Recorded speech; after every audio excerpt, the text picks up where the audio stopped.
Comment tu conçois une vie de couple? Comment je conçois une vie de couple?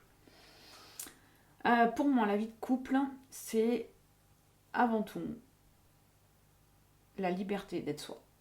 Euh, Pareil, hein, avec le temps. Pour moi, être en couple, c'est ce qui permet d'être en une sécurité. C'est un peu comme le foyer. En fait, c'est ce qui permet d'être dans une sécurité émotionnelle et affective qui permet d'être soi. D'être soi en toute simplicité, d'être soi en toute vérité. Mais du coup aussi d'être un soi qui peut devenir meilleur, un soi qui peut être poussé, qui peut être boosté, qui peut être tiré vers le haut, qui peut être qui peut se nourrir de l'autre aussi, qui peut se nourrir de sa différence, qui peut se remettre en question, qui peut être libre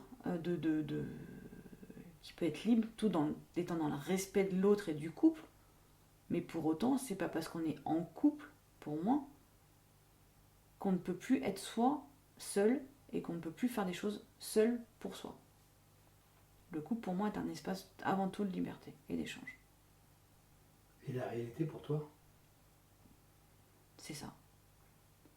Je tends à ça et je tends à cette vision du couple.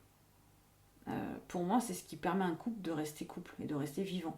Un couple qui s'enferme et qui, qui s'empêche de vivre personnellement, c'est un couple qui meurt, qui se meurt en fait. Pour moi, un couple, c'est le 1 plus 1 font 3, c'est pas pour rien.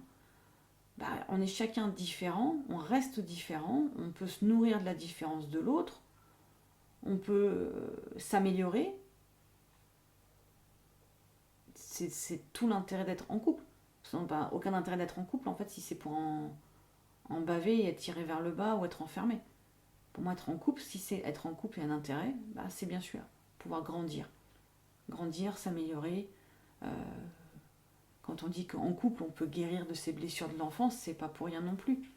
L'autre est un révélateur de ce qu'on n'a pas guéri.